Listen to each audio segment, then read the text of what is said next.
ले करके एक मुट्ठा अगरबत्ती लगा करके एकदम कबर पर सरे की तरफ खींच दिया, धुआं लगाया।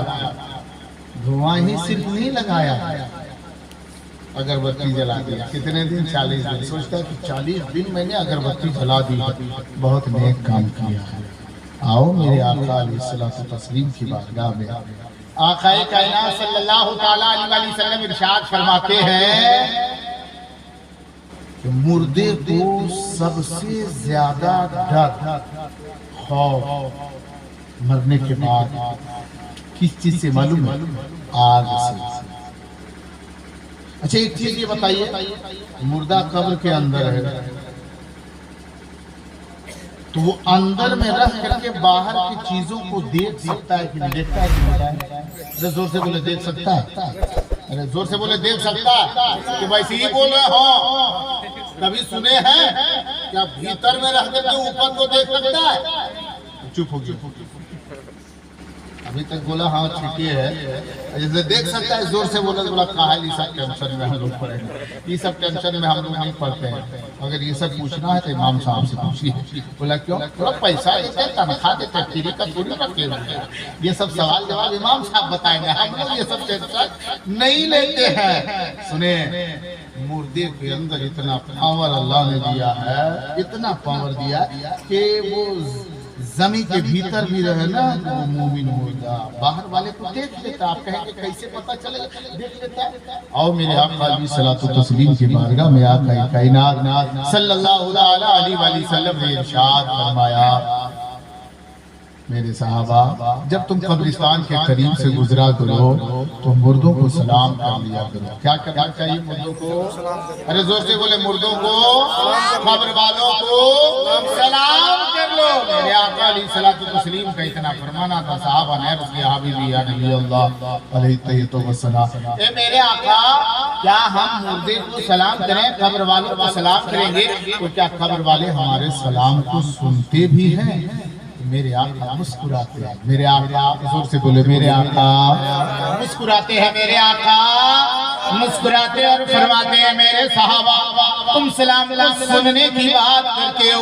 मेरे आका ने फरमाया, ए मेरे साहबा, मेरे गुलामों, मेरे दोस्तों और मेरे मानने वालों, तुम ये जान लो और ऐलान कर दो कि जब भी कोई कब्र वालों को सलाम करता है, जब भी कोई कब्र वाले को कोई मोमिन सलाम करता है तो वो सलाम को वो कब्र वाला वो मुर्दा सुनता भी है। वो सुनने के बाद सलाम करने वाले को जवाब भी देता है। और इतना ही बस रही, बल्कि मेरे आका फरमाते हैं वो सलाम को सुनता भी है, सलाम का जवाब भी देता है और साथ ही साथ सलाम करने वाले को पहचान भी लिया करता है।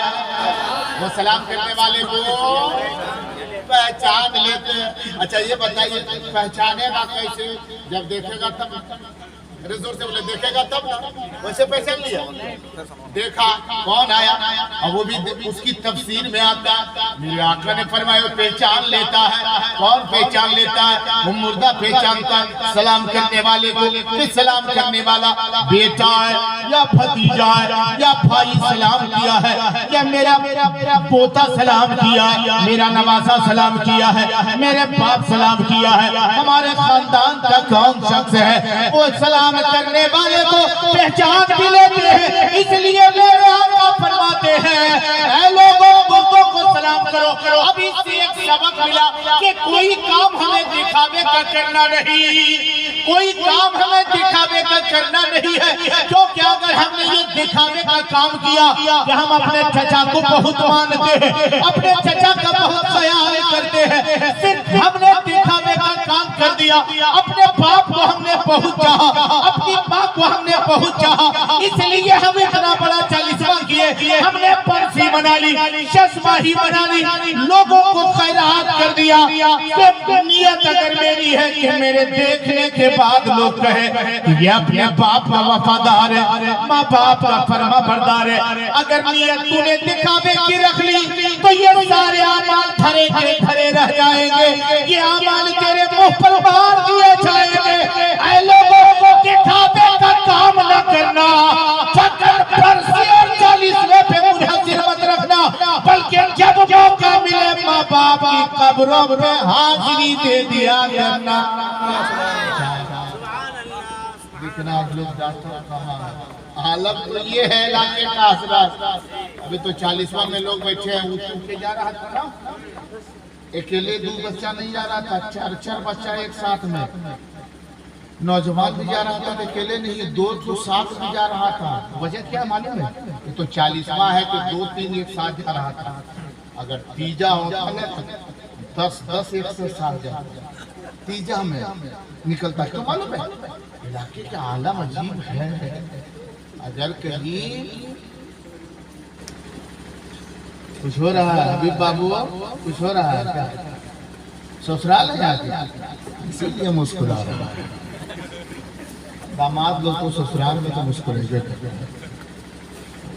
सलामती अगर किसी का इंतकाल हो गया ना, इंतकाल हुआ, जनाजे की नमाज पढ़ करके आए, करीबन 4 बजे शाम को पढ़ करके आया।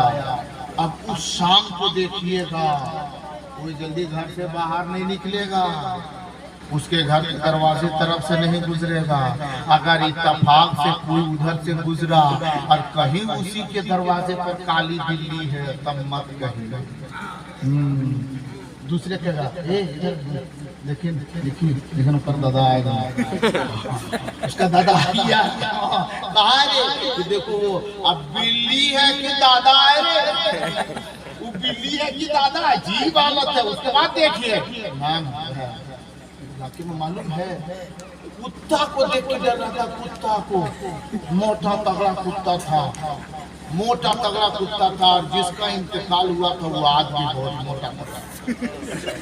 अब उसी दिन वो नया कुत्ता आया था, कुछ मेहमान लोग आया हुआ था, खिलाया पिलाया, तो फतल उतल में कुछ बचता फिर ना, कभी आया था, वो आ गया। वो आया, जब देखा शाम को, उसके बाद में गाँव में हल्ला देखिए अरे कुत्ता है, मोटैया देखना, मोटैया मोटा क्या, जुमराती चाचा इसी तरह मोटा था। हाँ, उसको मोटा कुत्ता बना दिया है। अच्छा ये बताओ तो फुर्सत कैसे मिली वहां से आने, कुत्ता बन गया है। आज ये हमारा अकीदा इतना बुरा हो चुका है, हमारे पास इल्म नहीं है, अपने मुर्गे को हमने गलत करिए, वो बिल्ली है, कुत्ता बन गया।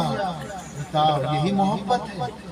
मोमिन के बारे में सुनो, मोमिन की रूह आती है दरवाजे पर, आती दरवाजे पर। मैं तो मेरा भी अकीदा मेरा बोलता है, आज 40वां हो रहा है जनाब मोहम्मद नासिर मियां मरहूम मगफूर का, हो सकता है उनकी रूह दरवाजे तक आई होगी, अपने औलाद के दरवाजे, अपने घर के दरवाजे पर आई होगी, अपने औलादों को उनकी रूह देख रही होगी कि मेरा बेटा क्या कर रहा है। और मेरे आका अलैहिस्सलातु वस्सलाम इरशाद फरमाते हैं, नबी करीम सल्लल्लाहु अलैहि वसल्लम ने इरशाद फरमाया है, क्या इरशाद फरमाया मेरे आका ने, कि मोमिन की रूह अपने घर के दरवाजे पर आती है, और आने के बाद अपने घर के अफराद को वो देखती है। इधर नजर पड़ती है बेटा इधर है, नजर पड़ी पोता इधर है, बहू इधर है, और मेरी दुनिया में जो थी बीवी वो इधर है, और सब यकीनन खुश है, सब यकीनन खुश है। वो खाना कोई खा रहा है, कोई मुस्कुरा रहा है, अच्छी जिंदगी गुजार रहा है। मेरे आका फरमाते वो मुर्गे की रूह देखती है, और वो देखने के बाद वो आवाज लगाती है,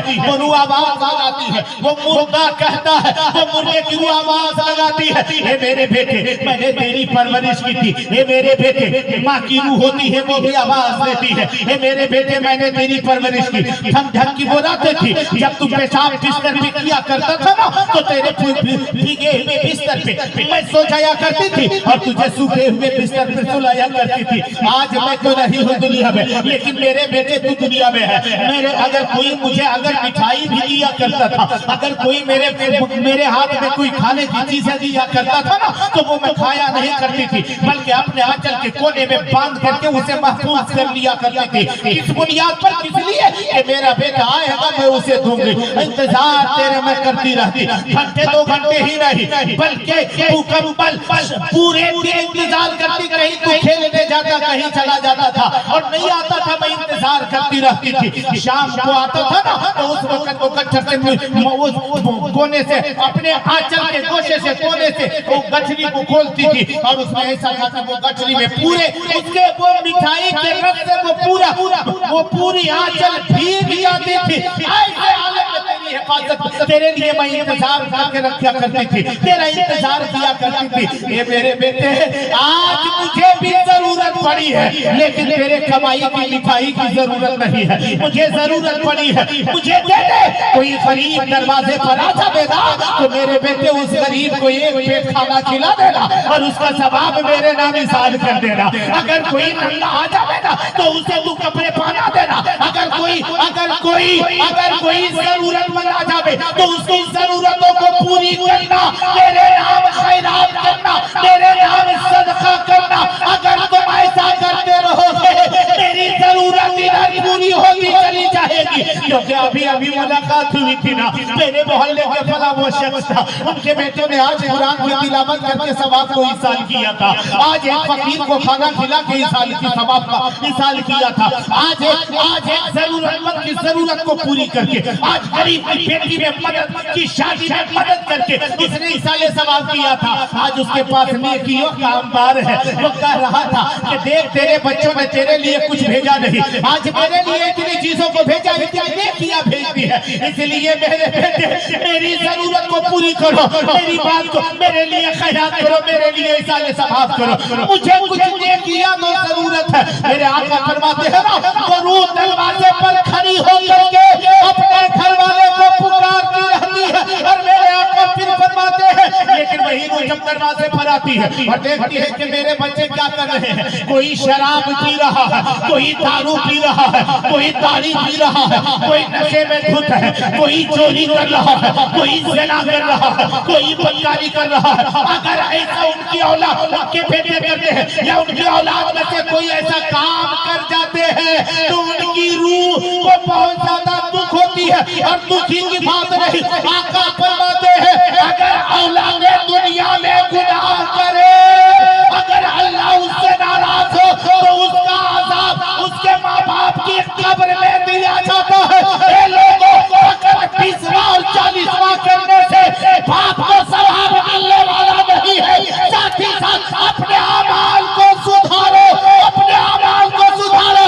अगर तुम शराब पियोगे माँ कब्र में है, बाप कब्र में है, तुम इधर शराब पियोगे, मरने के बाद तुझ पर तो अज़ाब होगा, लेकिन उससे पहले तेरे माँ को भी अज़ाब होगा, तेरे बाप को अज़ाब होगा। अगर माँ बाप को उन बलाओं और अज़ाबात से बचाना चाहते हो, खुद नेक बन जाओ, तुझे भी नेकी मिलेगी, तेरे माँ बाप को भी नेकी। सुभान अल्लाह। नारे तकबीर, नारे रिसालत, अज़मते वालिदैन कॉन्फ्रेंस।